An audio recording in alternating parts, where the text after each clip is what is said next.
बांकीपुर विधानसभा उपचुनाव को लेकर राजद प्रवक्ता मृत्युंजय तिवारी ने बीजेपी पर निशाना साधा है। न्यूज 11 भारत से खास बातचीत में उन्होंने दावा किया है कि बीजेपी ने हार के डर से अपना उम्मीदवार बदला। साथ ही कहा कि पिछली बार राजद उम्मीदवार को 50,000 वोट मिले थे और इस बार बांकीपुर सीट पर जीत उनकी ही होनी है। मुकाबला नजर आ रहा है। एक तरफ प्रशांत किशोर, दूसरी तरफ एनडीए के उम्मीदवार नीरज कुमार सिन्हा और तीसरी उम्मीदवार आरजेडी की रेखा गुप्ता है। अब तैयारियों का जो माहौल है वो बन चुका है। नितिन नवीन एक तरफ आ चुके हैं, लेकिन अब सवाल ये है कि चुनाव का समीकरण किस तरफ जा रहा है। हमारे साथ आरजेडी के प्रवक्ता है मृत्युंजय तिवारी। किस तरीके से सर देखते हैं, त्रिकोणीय मुकाबला कहा जा रहा है, प्रशांत किशोर अपनी जीत का दावा। देखिए, हर चुनाव जब भी होते हैं तो शोर होता ही है, त्रिकोणीय हो, डायरेक्ट हो, जो भी हो। इस बार जो बांकीपुर विधानसभा का उपचुनाव हो रहा है कई मायनों में महत्वपूर्ण है। सरकार के कारनामों को भी लोगों ने देखा। प्रचंड बहुमत एनडीए को दिया, चाहे जिस रूप में दिया हो, मशीनरी मैनेजमेंट हो चाहे जो हो। लेकिन इसके बाद क्या हुआ ये भी जनता के सामने है। किस तरह से आदरणीय नीतीश कुमार जी को हटा दिया गया, जनता का आक्रोश भी है। अब पिछले बार 2025 चुनाव में हमारे उम्मीदवार रेखा गुप्ता जी को लगभग 50,000 वोट आए थे। तो इस बार हमें पूरा भरोसा, उम्मीद है कि जनता गोलबंद है। जनता सरकार को सबक सिखाएगी और रेखा गुप्ता जो राष्ट्रीय जनता दल की उम्मीदवार हैं, महागठबंधन की उम्मीदवार हैं, उनके पक्ष में मतदान करेगी। अब 3 अगस्त बीजेपी का किला बांकीपुर होगा ध्वस्त।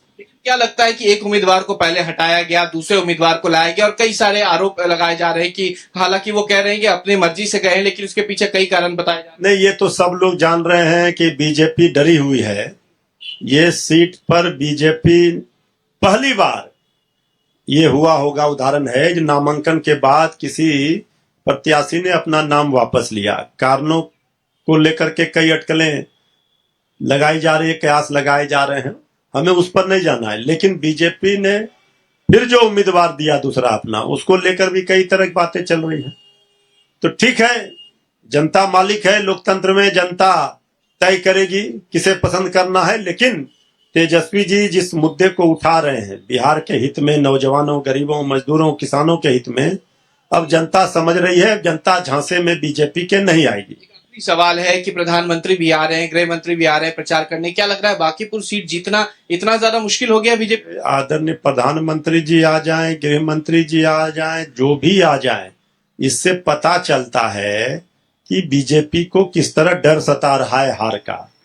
और अगर एक उपचुनाव में जहां इनकी इतना स्पष्ट बहुमत के साथ सरकार है, अगर वहां प्रचार करने आदरणीय प्रधानमंत्री जी आ रहे हैं, तो इसका मतलब है कि हमारी जीत निश्चित है।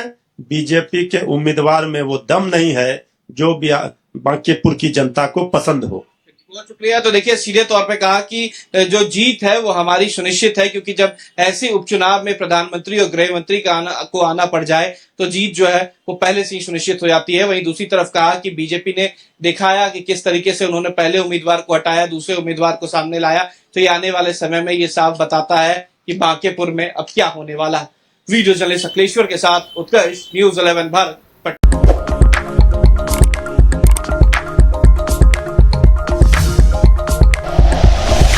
Like and share videos, subscribe करें हमारा चैनल और प्रेस करें बेल आइकॉन। न्यूज 11 भारत, सच है तो दिखेगा।